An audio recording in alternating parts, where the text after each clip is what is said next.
Si vous écoutez Changer la norme, c'est que l'entrepreneuriat vous intéresse. La Fondation Entreprendre a décidé d'encourager les initiatives sociales et solidaires en soutenant Changer la norme. Depuis 10 ans, elle agit en faveur de la cause entrepreneuriale. Elle développe l'esprit d'entreprendre chez les jeunes, elle favorise l'égalité des chances et accompagne les parcours de celles et ceux qui entreprennent. Retrouvez toutes les initiatives de la Fondation Entreprendre sur www.fondation-entreprendre.org. Je veux voir le bonheur dans chaque œil de chaque spectateur. Il faut que tu respires. Moi à mon bisounours, je lui fais des bisous. T'es gentil, t'es tout. Bonjour à toutes et à tous. Aujourd'hui, Changer la norme est un peu différent. Je m'appelle Flavie Després et je dirige Care News, le média des acteurs de l'engagement. Vous le savez, depuis la saison 2, la Fondation Entreprendre soutient ce podcast et m'aide donc à interroger sans langue de bois les entrepreneurs sociaux. On dit souvent que les entrepreneurs sont seuls, et c'est très vrai, mais il faut surtout mettre en valeur le vivier incroyable d'incubateurs, de fondations, de réseaux et de mécènes qui les aident à se construire et à faire avancer leur barque. Pourquoi soutenir ces projets et ces hommes ? N'est-il pas paradoxal d'être mécène, philanthrope et de se consacrer à la cause entrepreneuriale ? À l'heure où tout le monde se revendique entrepreneur, que faut-il exactement mettre derrière les mots ? Aujourd'hui, épisode hors série. Dans le cadre de notre partenariat, j'ai le plaisir de discuter de toutes ces questions avec Xavier Delattre, alors directeur général de la Fondation Entreprendre, qui, nourri d'un parcours commercial puis philanthropique, a tenu les rênes de cette structure qui soutient l'entrepreneuriat sous toutes ses formes pendant 5 ans. Depuis l'enregistrement, Xavier Delattre est devenu directeur général de l'ADAPT, Association pour l'insertion sociale et professionnelle des personnes handicapées. Si vous souhaitez savoir ce qui anime, ce qui aide les jeunes pousses de l'entrepreneuriat, les aide à rebondir, pourquoi certaines entreprises en soutiennent de plus jeunes et comment des individus se mobilisent pour que d'autres créent leur boîte, cet épisode est fait pour vous.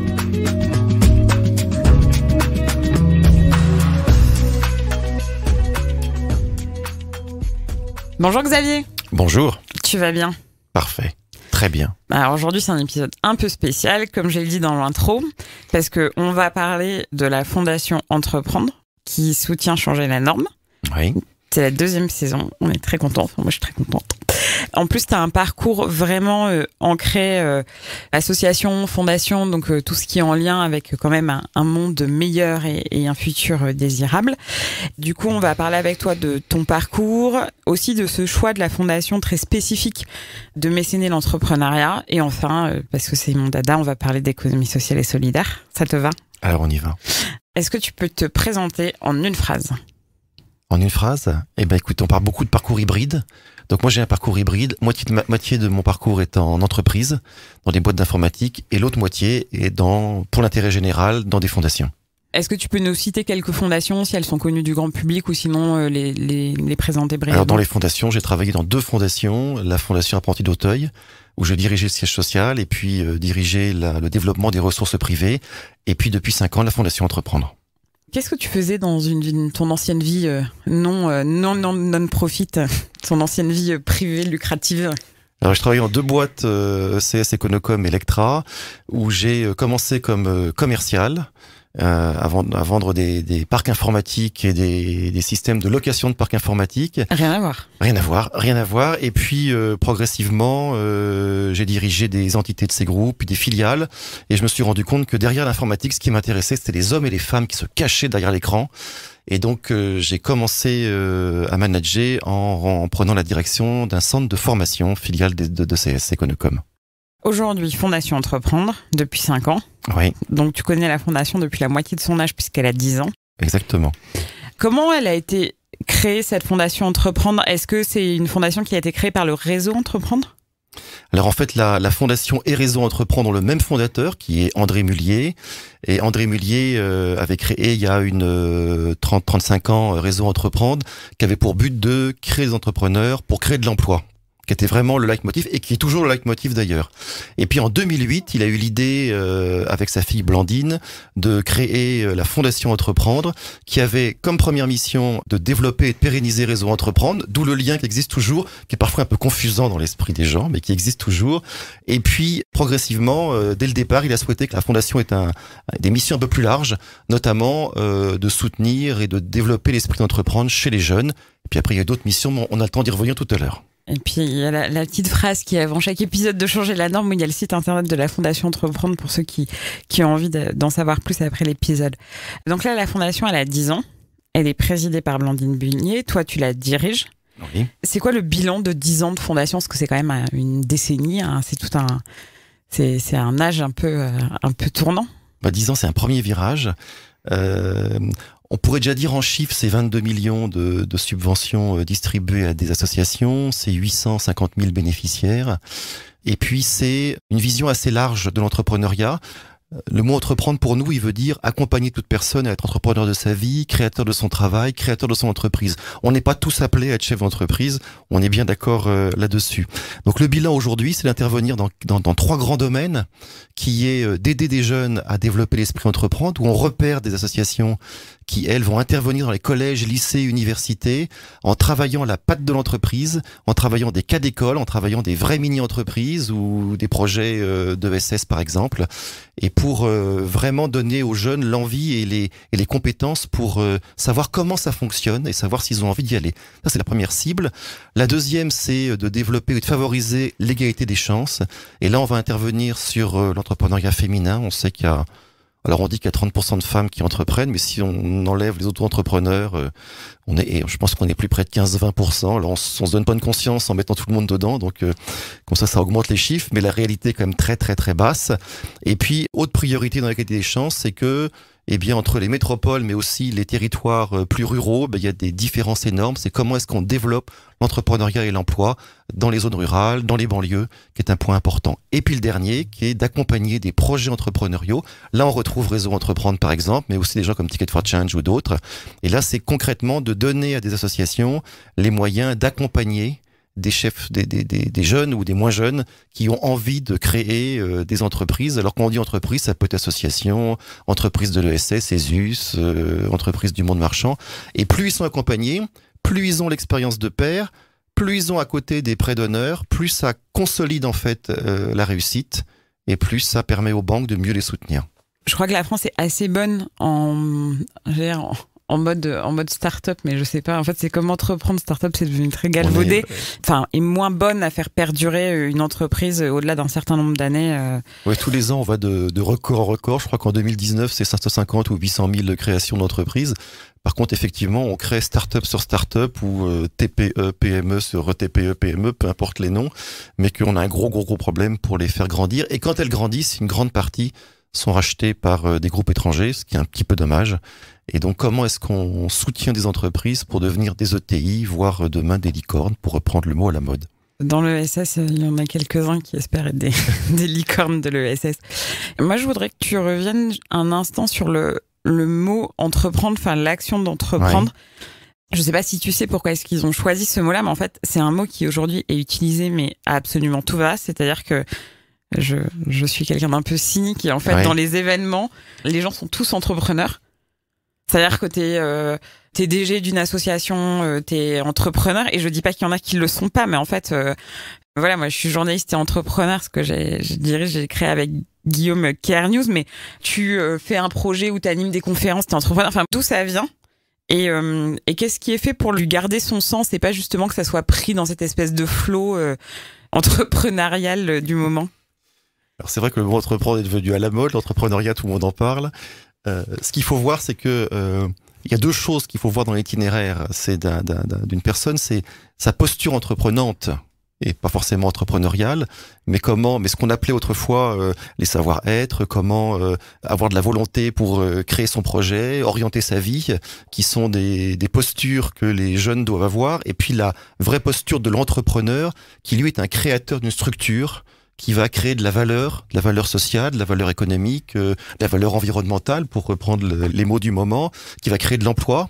Et après, c'est vrai que l'entrepreneuriat, il peut s'envisager sous différentes formes juridiques, que ce soit après une association, une entreprise, qu'elle soit du monde marchand ou du monde de l'ESS, peu importe ça. Mais entreprendre, c'est quand même créer quelque chose qui a une dimension plus large. Merci, j'aime bien les mots justes. Ça me donne une petite transition d'entreprendre. Est-ce que c'est pas un peu paradoxal, en fait, de mécéner l'entrepreneuriat, ou d'avoir une structure philanthropique qui mécènent des entrepreneurs qui, a priori, du coup, ne sont pas des œuvres non lucratives. Alors en fait, un peu avec ta question, c'est est-ce que la philanthropie et l'entrepreneuriat, ça va ensemble ou ça fait tâche? Si tu me réponds que ça fait tâche, je pense qu'on va arrêter. Ça va être le podcast le plus court de l'histoire de changer la norme. Alors en fait, il faut faire le distinguo entre plusieurs choses. D'abord, beaucoup de gens se disent, est-ce que l'entrepreneuriat est d'intérêt général? Non. Par contre, il y a tout ce qu'il y a autour de l'entrepreneuriat. C'est que par l'entrepreneuriat, on peut aider des jeunes à se construire. C'est d'intérêt général. On peut régler une partie des problèmes d'égalité des chances. C'est de l'intérêt général. Quand on aide des territoires en difficulté, quand on promeut la femme dans l'entrepreneuriat, quand on aide des migrants à créer ou reprendre des entreprises, quand on aide des personnes en situation de handicap à se lancer en entrepreneuriat, là on est dans l'intérêt général. Quand on aide des associations qui vont accompagner à la création d'entreprises, il y a des dispositifs dérogatifs de l'État. Alors pour être précis, c'est l'article 238 bis 4 du Code général des impôts qui permet sous les yeux en ce que moment. tout le monde est en train de lire, j'espère, en ce moment, et qui permet à des associations type Réseau Entreprendre, type France Active, Initiative France ou d'autres, d'accompagner à la création ou la croissance des PME, et là de bénéficier de dons ou de mécénat, donc de lier un peu entrepreneuriat et philanthropie. Donc il y a quand même un cadre qui est bien défini. Par contre, la philanthropie ne peut pas investir pour créer une boîte, pour soutenir à la croissance d'une entreprise. En fait, dès qu'il y a une gestion intéressée, puisque l'entreprise, ça rémunère des actionnaires, là, la philanthropie ne peut pas être présente. Et dans le cadre de la fondation, donc je fais semblant d'être naïve, mais c'est le lot de beaucoup de journalistes, est-ce que si je suis une entreprise et que je frappe à la porte de la fondation Entreprendre et que je dis je suis entrepreneur, comment ça se passe? Ben là, une entreprise qui frappe à notre porte, on va le voir côté mécène. C'est-à-dire comment est-ce qu'elle peut nous aider à accompagner ces publics en difficulté. Alors ça, c'était ma question d'après. Voilà. Mais... Bon, alors on va parler du financement, parce que je sens que c'est un sujet. Sinon, si c'est un jeune créateur, eh bien, qui a envie de monter son entreprise, on va le conseiller pour le renvoyer vers des réseaux d'accompagnement pour qu'il soit aidé et qu'il puisse mener à bien son projet en ayant le business model qui fonctionne. Oui, juste pour clarifier, donc la Fondation Entreprendre ne distribue pas des gros billets à des entrepreneurs. Non. Voilà. On ne jette pas de l'argent aux entreprises qui les entourent. Ok. Donc c'est une structure qui est RUP. Oui, qui est reconnue d'utilité publique, tout à fait. Voilà. Est-ce que tu peux rappeler pour les auditeurs en quoi c'est un statut très particulier Alors une fondation reconnue d'utilité publique, c'est une fondation qui a un objet social qui lui permet de défendre l'intérêt général et d'intervenir pour aider soit des structures, des associations, soit des fondations, et donc surtout de pouvoir collecter des dons, du mécénat, voire différentes subventions ou fonds européens ou autres, mais on n'est pas là pour faire du profit. Pour la fondation, tu peux expliquer donc quelles entreprises financent la fondation et qu'est-ce qui les convainc de devenir mécène de ce genre de choses? Parce que généralement on aide les inégalités sociales, voilà, mais qu'est-ce qui les convainc d'aider d'autres entrepreneurs que leur propre entreprise? Alors la fondation, déjà, son financement est totalement privé. On n'a pas de subventions ou de fonds publics ou parapublics. On a un mécène historique, qui est l'association familiale Mullier, qui nous soutient depuis la création du fait de nos fondateurs. Mais c'est aussi des donateurs individuels ou des familles qui vont nous soutenir.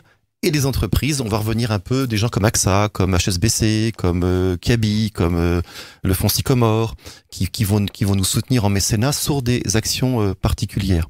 Alors sur les donateurs, qu'est-ce qui les motive? Je dirais qu'il y a le fait qu'on ait une cause entre guillemets, je mets des guillemets parce que c'est positive, ça veut pas dire que les autres sont négatives. Positive en ce sens que on va accompagner des personnes à se prendre en main et à être vraiment créateurs de leur destin, de leur boulot ou de leur entreprise. Et ça, c'est une dimension qui les attire. Le fait de soutenir des personnes qui vont être créateurs d'entreprises, créateurs d'emplois, eh bien, c'est cette motivation de créer de la valeur économique, de créer de la valeur sociale qui va impacter nos donateurs.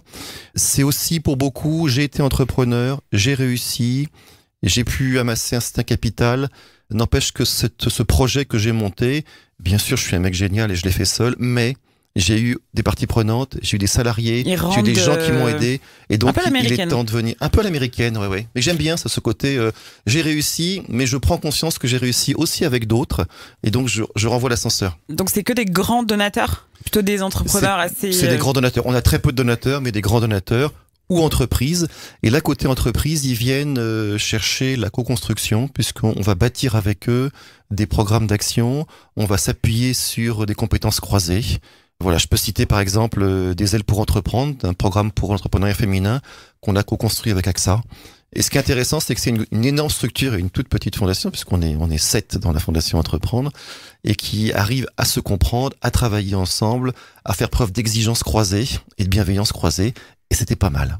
Et eux, c'est des objectifs qu'ils ont dans leurs objectifs d'engagement, et donc ils se servent entre guillemets de votre véhicule pour réussir à remplir ces objectifs. Eux, dans le même temps, ont un programme de sensibiliser les femmes à l'entrepreneuriat et puis d'être l'assureur préféré des femmes, pour reprendre un slogan qu'ils avaient à une époque, ou qu'ils ont encore. Et donc c'était dans ce versant qui était de proposer des offres efficientes dans leur domaine, d'avoir un volet non-profit pour se dire, bah tiens, si on veut être crédible, il faut aussi permettre à des femmes d'avoir plus de chances et de pouvoir entreprendre alors qu'elles ont beaucoup de freins. Ça fait combien de budget, tout ce mécénat? Enfin, c'est quoi le budget de la fondation? La fondation a un budget de l'ordre de 5,5 millions d'euros et elle distribue en moyenne 4,5 millions par an.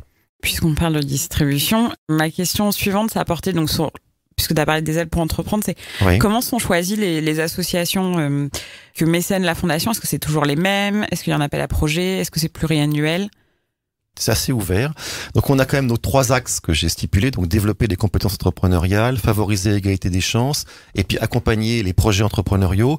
Donc déjà, faut être dans les axes. Déjà, s'ils sont pas là-dedans, il y a un petit souci. Okay. Après, il y a 2 manières pour nous de sourcer, qui sont d'une part, on est très ouvert aux candidatures spontanées. Donc, on commence à avoir une notoriété, à être connu. Il y a plein de gens qui viennent nous voir. Là, je vais avoir 20 mails demain qu'il faut arriver. Donc, des gens qui sont dedans, puis des gens qui sont à côté, mais qui tentent leur chance. Mais c'est plutôt bien joué. Et puis, des appels à projets que l'on fait régulièrement. On fait 1 ou 2 appels à projets qui sont disponibles sur le site et sur lesquels là, on va travailler sur un objectif et en sélectionnant des organisations. Et une fois qu'elles sont sélectionnées, eh bien on va travailler avec elles sur comment est-ce qu'on peut les aider sur de nouveaux projets, ou bien à se structurer, ou bien à essaimer, qui sont un peu nos trois dadas. Est-ce que tu peux nous donner quelques chiffres d'impact au bout de 10 ans? Ça fait combien d'entrepreneurs, combien de femmes qui ont lancé leur boîte? T'en as quelques-uns comme ça, de chiffres d'impact? Alors quelques chiffres, aujourd'hui on est sur environ par an aujourd'hui via les associations que l'on a choisies. C'est d'abord des jeunes ou des moins jeunes qui sont sensibilisés, c'est-à-dire qui travaillent sur une action concrète autour de la patte entrepreneuriale. C'est environ 300 000 par an. Des personnes qui sont accompagnées à la création d'entreprises, environ 3 000 par an. Mais comme ces 3 000 vont créer pas mal d'emplois derrière, ça fait un impact, mais il est différé. Et puis dans les femmes, eh bien on vient de lancer une grande initiative qui s'appelle Femmes des territoires, en s'associant avec une association en Bretagne, Femmes de Bretagne. Et l'objectif, il est double. Nous avons lancé une plateforme d'entraide, de formation, de connaissances mutuelles, des actions entreprenantes qui peuvent être faites sur un territoire. Et puis de l'autre côté, c'est des actions terrain, de rencontres, de formation, de découverte de l'écosystème. Et là, on veut d'ici 2021 avoir touché 60 000 femmes. Voilà, pour l'instant, on commence, ça démarre pas mal, mais c'est quelques milliers pour l'instant, mais l'objectif, il est là. L'entrepreneuriat féminin, c'est un peu c'est un peu ton dada. C'est un peu ma lubie. Non, mais je trouve, on en parle régulièrement dans Changer la norme, que il y a une très mauvaise image de la femme entrepreneur et que c'est souvent caricatural et que déjà, c'est difficile et qu'il y a une question de légitimité et aussi une question mais c'est de représentation de la femme dans la société, que la femme entrepreneur est obligatoirement une vilaine personne avec les dents qui rayent le parquet, qui peut pas travailler avec un homme sans lui mettre des coups de casserole dans la tête. Enfin, je trouve que voilà, j'exagère à peine. Sur ces bonnes paroles, je te propose qu'on parle d'économie sociale et solidaire, puisqu'on est sur tous mes dadas, décidément. Comment est-ce que la Fondation, elle envisage les spécificités de l'entrepreneuriat social, parce que la Fondation soutient Changer la norme, qui est dédiée à ça. Mais du coup, en fait, c'est peut-être la réponse à ça. Pourquoi est-ce que vous avez soutenu Changer la norme? Effectivement, je disais tout à l'heure, pour nous, l'entrepreneuriat, c'est vraiment d'accompagner des personnes qui ont un projet de création d'une organisation en vue de créer de la valeur, quel que soit ce type de valeur, si possible de créer de l'emploi derrière. et qu'il n'y a pas que le monde marchand traditionnel qui existe, même s'il est important, et même si on pourra y revenir, je pense qu'il est en pleine évolution lui aussi. Je fais une petite allusion à la loi Pacte, parce que ça peut bouger un peu aussi la norme, pour reprendre l'expression. Ça peut être des fondations, associations, et ça peut être des entreprises de l'économie sociale et solidaire, avec ce petit label ESUS qui est important. Alors pourquoi soutenir? C'est que c'est un secteur qu'il faut encourager, c'est un secteur qui a parfois un modèle économique complexe, c'est un secteur qui a du mal à se stabiliser aujourd'hui, il y a un peu tout et son contraire dans ce secteur, avec des belles réussites. Moi je pense à des gens comme Vitamine T par exemple, qui est une belle réussite parce qu'ils doivent être autour de 60-70 millions d'euros de chiffre d'affaires. Ouais, c'est un très gros groupe d'insertion. Voilà, d'insertion. Ils ont plusieurs milliers de personnes qui sont sorties de prison et qui réinsèrent par le recyclage de l'électroménager, qui, pour la petite histoire, partait intégralement en Chine, avec le vieux frigo, partait en Chine, était dépouillé là-bas. Si on peut donner du boulot à des gens qui sortent de prison, et puis résoudre des problèmes environnementaux, et en plus être dans une économie qui n'est pas que pour faire du profit direct, mais bien avoir un objet social étendu, eh bien c'est pas mal, je trouve. Je pense à des gens comme la Fondation Amipi qui grâce à eux, ils ont réintroduit en France la câblerie automobile en se rendant compte que des personnes avec des déficiences cognitives, si vous les faites travailler sur des gestes répétitifs, eh bien, ça leur permet de s'apaiser et de pouvoir rebondir et d'aller après quand ils sont suivis vers l'autonomie. C'est des belles expériences. Donc, on peut lier économie, donc avoir un modèle économique et en même temps permettre à des personnes qui sont peut-être loin de l'emploi de reprendre pied. C'est quoi ton regard sur ce secteur? Parce que là, on est au 21e épisode, je crois, de Changer la norme. Ouais. Et en fait, les modèles de financement sont tous très différents, les business models, les structures. Et c'est quand même, comme tu le dis, compliqué. Il n'y a pas tellement de solutions toutes faites. Donc, voilà, tu as commencé par l'hybridation. On va finir le podcast sur l'hybridation. Comment est-ce que tu le vois évoluer? Enfin, que ça soit une recommandation ou quelque chose que tu vois arriver, ce modèle qui mêle du mécénat, du chiffre d'affaires, de la subvention. Alors pas de mécénat parce que les ESUS n'ont pas le droit de... Non, mais il y en a qui ont couplé une fondation. Avec une association. Oui, je pense qu'il va falloir... en fait, c'est un peu le bordel quand même, pour être un peu direct. Et c'est vrai, quand on écoute les différents podcasts, notamment ceux qu'on a soutenus, mais il y a ceux d'avant aussi, on voit que chacun cherche un petit peu son modèle, ce qui n'est pas forcément mauvais, parce que ça veut dire qu'il y a une nouvelle piste à trouver. Moi, je pense qu'il faut que ce secteur n'ait pas peur de lier création de valeurs sociales, de valeurs économiques, et en même temps de ne pas être sur un modèle. La grosse différence, elle est quoi? C'est que le monde marchand va vivre sur des marges qui vont être extrêmement fortes en vue de rémunérer des dividendes. Normalement, l'économie sociale et solidaire est sur un fonctionnement qui est plus modéré, et donc étant modéré peut s'ouvrir à des problématiques sociales et environnementales. Le défi, il est là, c'est comment je crée un modèle économique en ayant un prix juste, un service juste, qui permette d'intégrer le plus grand nombre.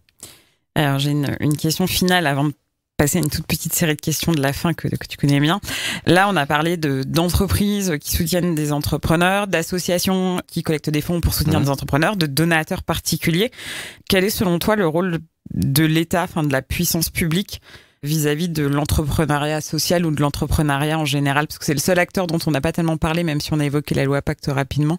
Oui. Alors, peut-être un petit voilà, sur la loi Pacte. Il y a ceux qui l'acceptent et puis ceux qui la décrient. Moi, je trouve qu'elle est un chemin qui est intéressant. Chemin intéressant parce qu'elle est en 3 étapes. Première étape, c'est de mettre dans la définition même de l'entreprise qu'elle n'est pas là que pour rémunérer des associés, mais en tenant compte de contraintes sociales et environnementales. Étape 1. Deuxième, c'est d'inciter à se donner une raison d'être.